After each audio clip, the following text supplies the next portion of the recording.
मंच उपरे थिले राज्यर उप मुख्यमंत्री तथा कृषि मंत्री एवं मंच तले नवनिर्माण कृषक संगठन कृषक नेता मानंकु बा चासी नेता मानंकु माड़ मरा जाउथिला। ए दृश्य होची सुवर्णपुर लोक महोत्सव रे जोग देइथिले राज्यर कृषि मंत्री तथा राज्यर उपमुख्यमंत्री। जेतेबेले मंच उपरे उपमुख्यमंत्री भाषण देउथिले से समय रे मंच तले नवनिर्माण कृषक संगठन रो चासी नेता माने उपमुख्यमंत्री को जोरदार विरोध करथिले। ए विरोध रो कारण हेउची राज्य रे कृषक माने आंदोलन करूचंती। खास करी पश्चिम ओडिसा रे मंडी रे धान पड़ी रहउची, मंडीरु धान उठिबा पाई समय लागुची। याकु नै कृषक मानक भितरे असंतोष थिला। जेतेबेले भारतीय जनता पार्टी रो सरकार निज निर्वाचनी इस्ताहार रे सब्सिडी कथा कहिथिले एवं धानर सर्वनिम्न सहायक मूल्य वृद्धि करी ताकू 3100 टंका पर्यंत पहुंचाइबे बोली कथा देइथिले, कथा रखिथिले।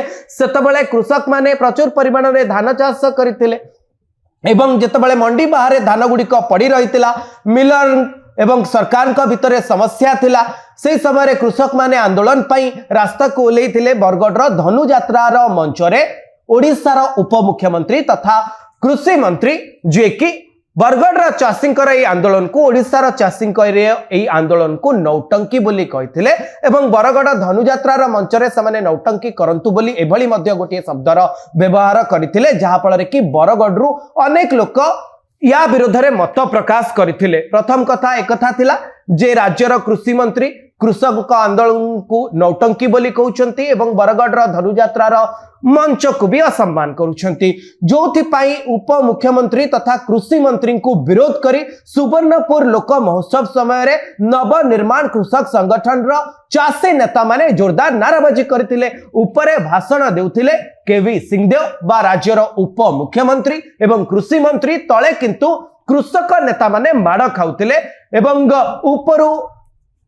कृषि मंत्री तथा उपमुख्यमंत्री कहउथिले जे माड़ मारंतु नाही, सेमानंकु छाड़ी दियंतु किंतु तले जो तांकर कर्मी माने थिले सेमाने नवनिर्माण कृषक संगठन रो चासी नेतांक उपरे बर्षिथिले।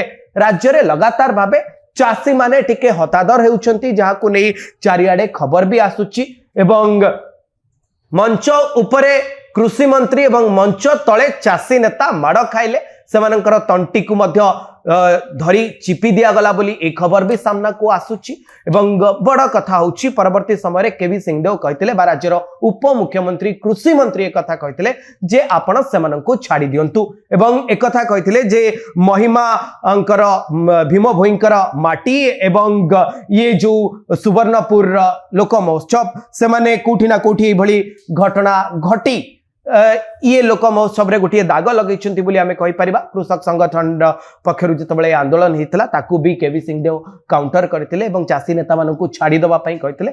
आमे सीधा सड़क कथा बा नवनिर्माण कृषक संगठन रो जो आउ गोटे जो संगठन रही नवनिर्माण छात्र संगठन नेतांक सहित मनोहर अली सहित एवं जानिबा जे सुवर्णपुर रे कौन घटना घटितला एवं तांकरी संगठन रो जो कृषक मानकर जो नेता माने आंदोलन करुथिले सुवर्णपुर रे तांका सहित कौन घटिथिला।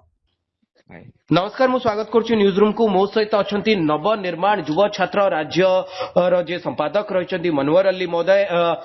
मु आपनको स्वागत करूछि मनोहर बाबू न्यूज रूम को। गत काली आमे सुवर्णपुर महोत्सव रु जो कथा सामना को आसुची जे स्टेज उपरे कृषि मंत्री थिले एवं नवनिर्माण कृषक संगठन जहा आपनको संगठन गोटे अंश विशेष सेठी विरोध प्रदर्शन करथिला बेले चासी नेता को माड़ हिची कोथि पई माड़ हैला एवं आपण काहे की विरोध प्रदर्शन करथिले मनोहर बाबू आपण संगठन। एवं नमस्कार न्यूज रूम को। आप समूह जानिथिबे जो हिसाब से बरगढ़ में कनक वर्धन सिंह जी अच्छा कृषि मंत्री उप मुख्यमंत्री जितेबले चाषी धान मंडी खोली पारे ना धान चोरी कले जितेबले लोक मैंने चाषी मैंने राजस्था को आसिले जिलापाल को सामने धारणा देले यही जिन समाधान न करिकी गोटे बरगढ़ रे गोटे सांस्कृतिक कार्यक्रम रे कनक वर्धन सिंह देव जी अच्छा कृषि मंत्री जी चाषी को अपमान देले कि चाषी नोटरी कर जहाँ को लेकिन आम गोटे बार्ता देलु गोटे मैसेज देलु कि कनक बाबू आप जो कथा कहते कथा चाषी भाई मान क्षमा प्रार्थना करंतु कारण ये जो अपमान प्रत्येक चाषी गोटे अपमान अच्छी कारण चाषी कथार समस्या समाधान न करिकी ଚାଷୀ କହୁଛନ୍ତି ନଟେଇ କରୁଛନ୍ତି। ସେଇଥିପାଇଁ କାଲି ପୁଣି ଗୋଟେ ସାଂସ୍କୃତିକ କାର୍ଯ୍ୟକ୍ରମ ସୋନପୁର ହଉଥିବା ସମୟରେ ବାବୁ ଆପଣ ନୋଟଙ୍ଗୀ କାହିଁ କହିଲେ, ଚାଷୀ ନୋଟଙ୍ଗୀ କାହିଁ କହୁଛନ୍ତି, ଏଇ କଥା ଆମର ନବନିର୍ମାଣ କୃଷକ ସଂଗଠନ ଯୁବ ଛାତ୍ର ସଂଘ ଯୋଉମାନେ ଅଛନ୍ତି, କର୍ମୀ ଅଛନ୍ତି, ନେତୃତ୍ୱ ଅଛନ୍ତି, ସେ କଥା କହିଛନ୍ତି। କିନ୍ତୁ ମୁଁ ଗୋଟିଏ କଥା ଜାଣିବା ପାଇଁ ଚାହିଁବି ଯେ ଆପଣ ସୁବର୍ଣ୍ଣପୁର ଯୋଉ ଲୋକ ମହୋତ୍ସବ ଥିଲା ସେଠି କାହିଁକି ବିରୋଧ ପ୍ରଦର୍ଶନ କରୁଥିଲେ? ଆପଣ ଭୁବନେଶ୍ୱରରେ ରାଜରାସ୍ତାକୁ ଆସିପାରିଥାନ୍ତେ। ମୁଁ ଯେତେ ମାତ୍ରାରେ ଏହା ଗୋଟିଏ ଲୋକ ମହୋତ୍ସବ ଥିଲା, ସେଠି ଅନେକ ଲୋକ ଥିଲେ, ତ ବିରୋଧ ପ୍ରଦର୍ଶନ କରିବା ପାଇଁ ସେ ଜାଗାକୁ କାହିଁକି ବାଛିଲେ? ଆପଣ ଜାଣିଥିବେ ଯୋଉ କଥା କହିଲେ, ଏଇ ସାଂସ୍କୃତିକ କାର୍ଯ୍ୟକ୍ରମରେ ମଧ୍ୟ କନକ ବାବୁ ସେ ନିଜେ ସାଂସ୍କୃତିକ କାର୍ଯ୍ୟକ୍ରମରେ ବରଗଡ଼ରେ ସେ କହିଥିଲେ ଚାଷୀ ନୋଟରିଂ କରୁଛି। ତ ସେଇଥିପାଇଁ ଆମେ କୋଉ ପଲିଟିକାଲ ପ୍ଲାଟଫର୍ମ କରିନଥିଲୁ, ଆମେ ବି କାଲି ସେଇ ସାଂସ୍କୃତିକ କାର୍ଯ୍ୟକ୍ରମ ଲୋକ ମହୋତ୍ସବରେ ତାଙ୍କୁ ସେଇଠି କହିଥିଲୁ। ଯୋଉ ସାଂସ୍କୃତିକ କାର୍ଯ୍ୟକ୍ରମ ସେ କହିଥିଲେ ଚାଷୀ ନୋଟରିଂ କରୁଛି ବରଗଡ଼ରେ, ସେଇ ସାଂସ୍କୃତିକ କାର୍ଯ୍ୟକ୍ରମ କାଲି ଆମେ କହିଥିଲୁ ସୋନପୁରରେ କାହିଁ ଚାଷୀ ନୋଟରିଂ କରିଛ। ଯୋଉ କଥାକୁ ନେଇକି କାଲି ଏଇ କଥା ଆମେ କହିଥିଲୁ କି ଏଇ ସାଂସ୍କୃତିକ କାର୍ଯ୍ୟକ୍ରମରେ ଆପଣ ଚାଷୀଙ୍କୁ କ୍ଷମା ପ୍ରାର୍ଥନା କରନ୍ତୁ, କିନ୍ତୁ କ୍ଷମା ପ୍ରାର୍ଥନା ନ କରିକି ପୁଣି ସେଇ ରାଜା ଠାଣିରେ କଣ କଲେ ନା, ଯେତେବେଳେ ଆମର ନେତୃତ୍ୱ ମାନେ ଯୁବ ଛାତ୍ର ନେତୃତ୍ୱ କୃଷକ ଯୋଉ ନେତୃତ୍ୱ ମାନେ ଅଛନ୍ତି, ସେ କଥା କହିଛନ୍ତି କନକ ବାବୁ ତାଙ୍କର ଗୁଣ୍ଡା ଲଗେଇକି ପିଲାଙ୍କୁ ବାଡେଇଛନ୍ତି, ମୁହଁ ଫଟେଇଛନ୍ତି, ନାକ ଫଟେଇଛନ୍ତି।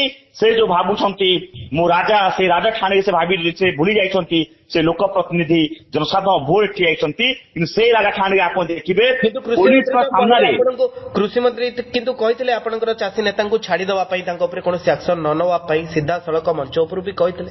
ଆଜ୍ଞା ସେଟା ହଉଛି କନକ ବଜାର ସିଂହର, ସେଟା ହଉଛି ଆପଣ ସେ ଦୁଆର କଥା କହୁଛନ୍ତି। ସେ ଯୋଉ ତାଙ୍କର ଯୋଉ ସେ କଥାର ଯୋଉ ହ୍ୟାଶଟ୍ୟାଗ ଦେଇଥିଲେ, ମୁଁ ଯେତେବେଳେ କହିବି ଛାଡି ଦିଅ ସେତେବେଳେ ତମେ ଜୋର ସେ ବାଡେଇବ। এটা হচ্ছে কনক বর্তমান কৃষিমন্ত্রী, এটা সে আগেও তাঁর কর্মী ଯୋଉ ଗୁଣ୍ଡା ମାନଙ୍କୁ ସାଜିକି ରଖିଥିଲେ କି ଯେତେବେଳେ ମୁଁ ଛାଡ ଛାଡ ତମେ ସେତେବେଳେ ଜୋର ସେ ବାଡେଇବ।